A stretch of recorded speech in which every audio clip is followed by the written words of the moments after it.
Chapitre 21. Le salaire aux pièces. Le salaire aux pièces n'est qu'une transformation du salaire au temps, de même que celui-ci n'est qu'une transformation de la valeur ou du prix de la force de travail. Le salaire aux pièces semble prouver, à première vue, que ce que l'on paye à l'ouvrier soit non pas la valeur de sa force, mais celle du travail déjà réalisé dans le produit, et que le prix de ce travail soit déterminé non pas, comme dans le salaire au temps, par la fraction valeur journalière de la force de travail sur journée de travail d'un nombre d'heures donné, mais par la capacité d'exécution du producteur. Note 28. Ceux qui se laissent tromper par cette apparence devraient déjà se sentir ébranlés fortement dans leur foi par ce simple fait que les deux formes de salaire existent l'une à côté de l'autre dans les mêmes branches d'industrie. On voit les guillemets. Les compositeurs de Londres, par exemple, travaillent ordinairement aux pièces, et ce n'est qu'exceptionnellement qu'ils sont payés à la journée. C'est le contraire pour les compositeurs de la province, où le salaire au temps est la règle et le salaire aux pièces l'exception. Les charpentiers de marine, dans le port de Londres, sont payés aux pièces, dans tous les autres ports anglais à la journée, à la semaine, etc. Note 29, fermez les guillemets. Dans les mêmes ateliers de sellerie à Londres, il arrive souvent que les Français sont payés aux pièces, et les Anglais au temps. Dans les fabriques proprement dites, où le salaire aux pièces prédomine généralement, certaines fonctions se dérobent à ce genre de mesure et sont par conséquent payées suivant le temps employé. Note 30. Quoi qu'il en soit, il est évident que les différentes formes du paiement ne modifient en rien la nature du salaire, bien que telle forme puisse être plus favorable que telle autre au développement de la production capitaliste. Mettons que la journée de travail ordinaire soit de 12 heures, dont 6 payées et 6 non payées, et que la valeur produite soit de 6 francs. Le produit d'une heure de travail sera par conséquent 0 francs 50 centimes. Il est censé établir expérimentalement qu'un ouvrier qui travaille avec le degré moyen d'intensité et d'habileté, qui n'emploie par conséquent que le temps de travail socialement nécessaire à la production d'un article, livre en 12 heures 24 pièces, soit autant de produits séparés, soit autant de parties mesurables d'un tout continu. Ces 24 pièces, déduction faite des moyens de production qu'elles contiennent, valent 6 francs, et chacune d'elles vaut 25 centimes. L'ouvrier obtient par pièce 12 francs et 1 demi-centime, et gagne ainsi en 12 heures 3 francs.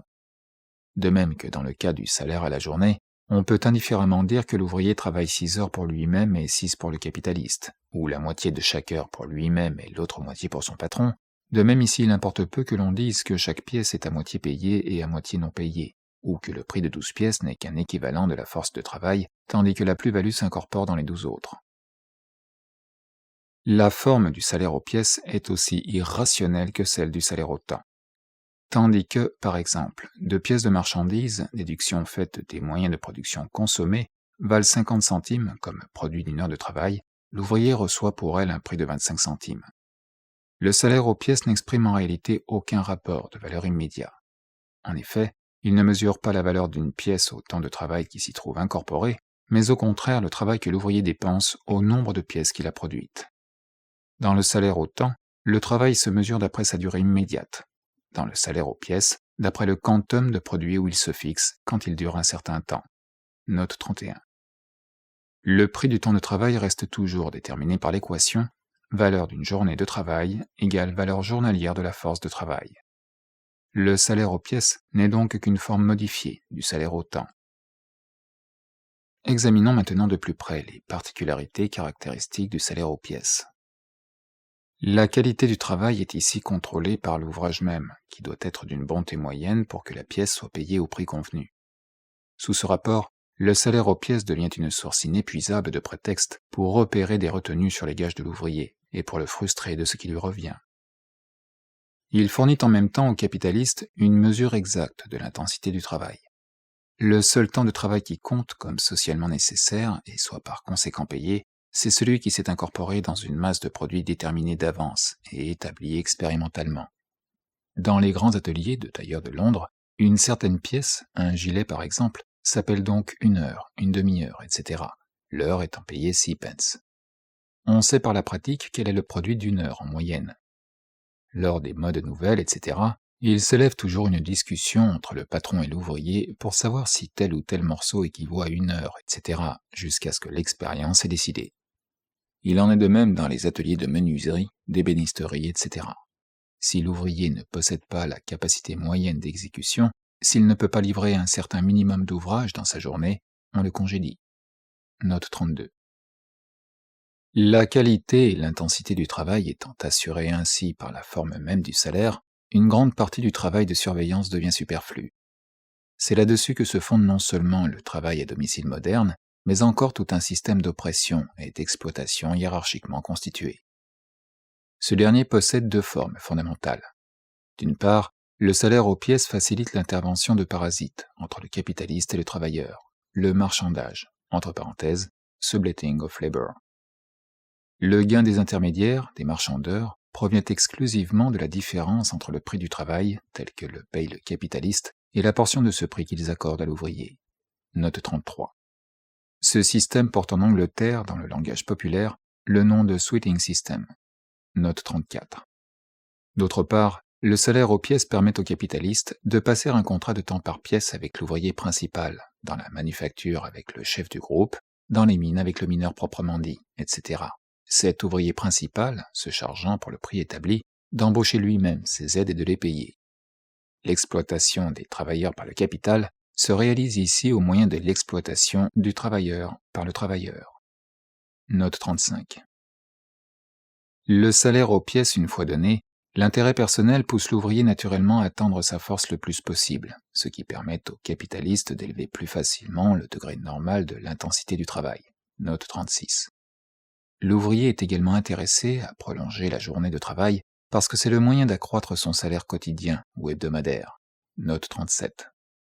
De là une réaction pareille à celle que nous avons décrite à propos du salaire au temps, sans compter que la prolongation de la journée, même lorsque le salaire aux pièces reste constant, implique par elle-même une baisse dans le prix du travail. Le salaire au temps présuppose, à peu d'exceptions près, l'égalité de rémunération pour les ouvriers chargés de la même besogne. Le salaire aux pièces, où le prix du temps de travail est mesuré par un quantum déterminé de produits, varie naturellement suivant que le produit fourni dans un temps donné dépasse le minimum admis. Les degrés divers d'habileté, de force, d'énergie, de persévérance des travailleurs individuels causent donc ici de grandes différences dans leurs recettes. Note 38. Cela ne change naturellement rien au rapport général entre le capital et le salaire du travail. Premièrement, ces différences individuelles se balancent pour l'ensemble de l'atelier, si bien que le produit moyen est à peu près toujours obtenu dans un temps de travail déterminé, et que le salaire total ne dépasse guère en définitive le salaire moyen de la branche d'industrie à laquelle l'atelier appartient. Secondement, la proportion entre le salaire et la plus-value ne change pas, puisqu'au salaire individuel de l'ouvrier correspond la masse de plus-value fournie par lui. Mais en donnant une plus grande latitude à l'individualité, le salaire aux pièces tend à développer d'une part avec l'individualité l'esprit de liberté, d'indépendance et d'autonomie des travailleurs, et d'autre part, la concurrence qu'ils se font entre eux. Il s'ensuit une élévation de salaires individuels au-dessus du niveau général, qui est accompagnée d'une dépression de ce niveau lui-même. Mais là où une vieille coutume avait établi un salaire aux pièces déterminé, dont la réduction présentait par conséquent des difficultés exceptionnelles, les patrons eurent recours à sa transformation violente en salaire à la journée. De là, par exemple, en 1860, une grève considérable parmi les rubaniers de Coventry. Note 39. Enfin, le salaire aux pièces est un des principaux appuis du système déjà mentionné de payer le travail à l'heure, sans que le patron s'engage à occuper l'ouvrier régulièrement pendant la journée ou la semaine. Note 40.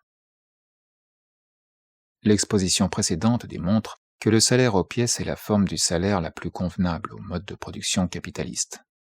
Bien qu'il ne soit pas nouveau, il figure déjà officiellement à côté du salaire au temps dans les lois françaises et anglaises du XIVe siècle, ce n'est que pendant l'époque manufacturière proprement dite qu'il prit une assez grande extension. Dans la première période de l'industrie mécanique, surtout de 1797 à 1815, il sert de levier puissant pour prolonger la durée du travail et en réduire la rétribution. Les livres bleus, Report of Evidence from the Select Committee on Petition Respecting the Corn Laws, Session du Parlement 1813-1814, et Reports from the Lords Committee on the State of the Growth, Commerce and Consumption of Grain, and all laws relating thereto, Session 1814-1815, fournissent des preuves incontestables que depuis le commencement de la guerre anti-jacobine, le prix du travail baissait de plus en plus. Chez les tisseurs, par exemple, le salaire aux pièces était tellement tombé que malgré la grande prolongation de la journée de travail, Le salaire journalier ou hebdomadaire était en 1814 moindre qu'à la fin du XVIIIe siècle. Ouvrez les guillemets. La recette réelle du tisseur est de beaucoup inférieure à ce qu'elle était. Sa supériorité sur l'ouvrier ordinaire, auparavant fort grande, a presque disparu. En réalité, il y a aujourd'hui bien moins de différence entre les salaires des ouvriers ordinaires et des ouvriers habiles qu'à n'importe quelle autre période antérieure. Note 41. Fermez les guillemets. Tout en augmentant l'intensité et la durée du travail, le salaire aux pièces ne profita en rien au prolétariat agricole, comme l'on peut s'en convaincre par le passage suivant, emprunté à un plaidoyer en faveur des landlords et des fermiers anglais. Ouvrez les guillemets. La plupart des opérations agricoles sont exécutées par des gens loués, à la journée ou à la pièce. Leur salaire hebdomadaire s'élève environ à 12 shillings, et bien que l'on puisse supposer qu'au salaire à la pièce, avec un stimulant supérieur pour le travail, un homme gagne 1 ou peut-être 2 shillings de plus qu'au salaire à la semaine, on trouve cependant, tout compte fait, que la perte causée par le chômage dans le cours de l'année balance ce surplus. On trouve en outre, généralement, que les salaires de ces gens ont un certain rapport avec le prix des moyens de subsistance nécessaires, en sorte qu'un homme avec 2 enfants est capable d'entretenir sa famille sans avoir recours à l'assistance paroissiale. Note 42, fermez les guillemets. Si cet homme avait 3 enfants, il était donc condamné à la pitance de la charité publique. L'ensemble des faits publiés par le Parlement frappa alors l'attention de Malthus. « J'avoue, s'écria-t-il, que je vois avec déplaisir la grande extension donnée à la pratique du salaire aux pièces. Un travail réellement pénible, qui dure 12 ou 14 heures par jour pendant une période plus ou moins longue, c'en est trop pour une créature humaine. » Note 43. Dans les établissements soumis aux lois de fabrique, le salaire aux pièces devient règle générale, parce que là, le capitaliste ne peut agrandir le travail quotidien que sous le rapport de l'intensité. Note 44. Si le travail augmente en productivité, la même quantité de produits représente une quantité diminuée de travail. Alors, le salaire aux pièces, qui n'exprime que le prix d'une quantité déterminée de travail, doit varier de son côté. Revenons à notre exemple et supposons que la productivité du travail vienne à doubler. La journée de 12 heures produira alors 48 pièces au lieu de 24. Chaque pièce ne représentera plus qu'un quart d'heure de travail au lieu d'une demi-heure, et par conséquent, le salaire à la pièce tombera de 12 centimes et demi à 6,25, mais la somme du salaire quotidien restera la même, car 24 fois 12,5 centimes égale 48 fois 6,25 centimes égale 3 francs. En d'autres termes, le salaire à la pièce baisse dans la même proportion que s'accroît le nombre des pièces produites dans le même temps, note 45, et que par conséquent, le temps de travail consacré à la même pièce diminue. Cette variation du salaire, bien que purement nominale, provoque des luttes continuelles entre le capitaliste et l'ouvrier, soit parce que le capitaliste s'en fait un prétexte pour abaisser réellement le prix du travail, soit parce que l'augmentation de productivité du travail entraîne une augmentation de son intensité, soit parce que l'ouvrier, prenant au sérieux cette apparence créée par le salaire aux pièces, que ce qu'on lui paye c'est son produit et non sa force de travail, se révolte contre une déduction de salaire à laquelle ne correspond pas une réduction proportionnelle dans le prix de vente de la marchandise. Ouvrez les guillemets. Les ouvriers surveillent soigneusement le prix de la matière première, ainsi que le prix des articles fabriqués, et sont ainsi à même d'estimer exactement les profits de leur patron. Note 46, fermez les guillemets. Le capital repousse justement de pareilles prétentions comme entachées d'erreurs grossières sur la nature du salaire. Note 47. Il les flétrit comme une usurpation tendant à lever des impôts sur le progrès de l'industrie et déclare carrément que la productivité du travail ne regarde en rien le travailleur. Note 48.